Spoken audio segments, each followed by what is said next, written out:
This copyrighted telecast may not be reproduced, retransmitted, or used in any form without the authorized written consent of NASCAR Broadcasting. NASCAR would like to thank all of our fans for your support, and we hope you enjoyed today's broadcast.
To get out, even though the car is not yet stopped. Of course, it's a very dangerous time because a fire could break out there at any moment if one of his fuel tanks had broken. So while the one brother here is leading the race, the other one is making the long walk back to the pits, but pretty lucky to be able to be making it. They've been on his next lap.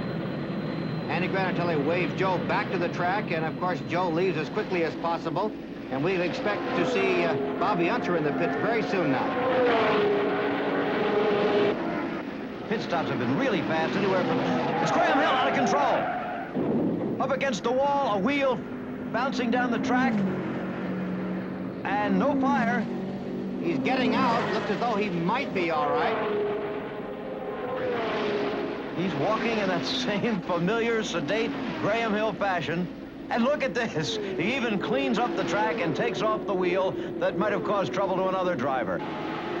Of course, Lloyd Ruby is really not too far back. Oh, it's a spin. That's young Billy Vukovich, but he didn't hit the wall. He looks okay, and he was in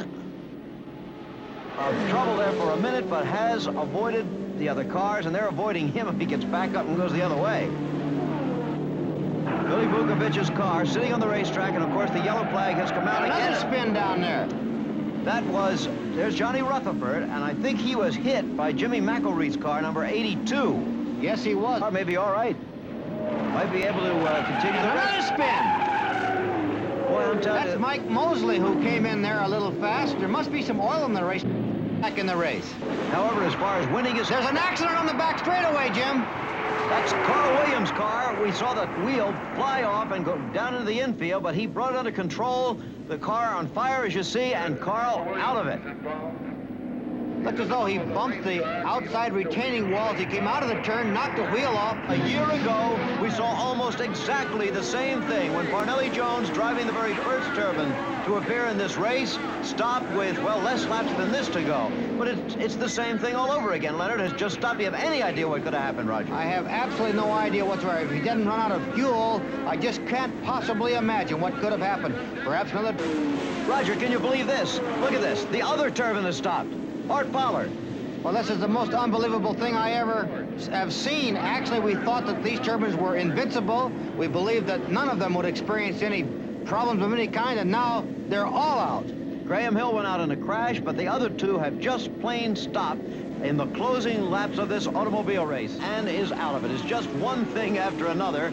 And Bobby Unser, I'm sure, wishes it was all over before something happens to his car. I'm sure he does. However, he's sitting in a good spot. He's looking at second spot. Dan Gurney is about 100 yards in front of him. And, of course, Bobby is able to keep his eye on him. That way he knows. I'm sure wishes it was all over before something happens to his car. I'm sure he does. However, he's sitting in a good spot. He's looking at second spot. Dan Gurney is about 100 yards in front of him. And, of course, Bobby is able to keep his eye on him. That way he knows all the time where second place is. White flag is out for the leader. Bobby Unser has one lap to go. Mel Kenyon, by the way, has moved into third place.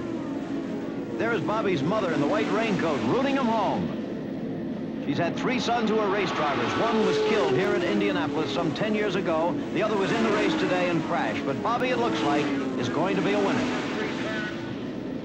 It certainly appears that way. Of course, the Unser family are racing people. They've had many uncles. They got their fame out of Pikes Peak, but he certainly looks great here today. Bobby Unser cruising home to victory at Indianapolis before this huge crowd in his Rizlone special. Here is the white flag for Dan Gurney. The checkered flag is ready. Checkered flag. A popular victory. And that's it. It's all over. Bobby Unser has won at Indy. Dan Gurney will finish second. A most popular victory here for the young man who has now won 4 races in a row on the USAC trail. You see Mr. Wilkie, the car owner there, certainly understandably very happy. The crew is elated over this victory. Judd Phillips, the chief mechanic, being congratulated there. Bobby waving to the crowd as he probably doesn't quite believe it yet himself. Well, he sure made sure by taking an extra lap there just in case. I think you did that yourself one time, didn't you? Yes, as a matter of fact, I did. I know exactly how he feels. It's a little hard to believe this right now. That was Gurney getting the checkered flag for second place. Mel Kenyon is going to finish third. There he goes. Just listen to this for a minute.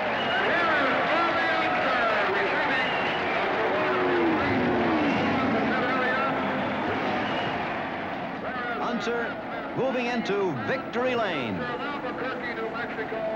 The spot that every American race driver dreams about, must literally dream about sometimes, Roger, until he finally makes it. Well, they certainly do dream about it, and of course, many European drivers would also like to find that little spot. No question of that. There's Mrs. Unser again, and here is Bobby. The horseshoe of flowers waiting for him, and the glass of milk, and the beauty queen, of course. This copyrighted telecast may not be reproduced, retransmitted, or used in any form without the authorized written consent of NASCAR Broadcasting. NASCAR would like to thank all of our fans for your support, and we hope you enjoyed today's broadcast.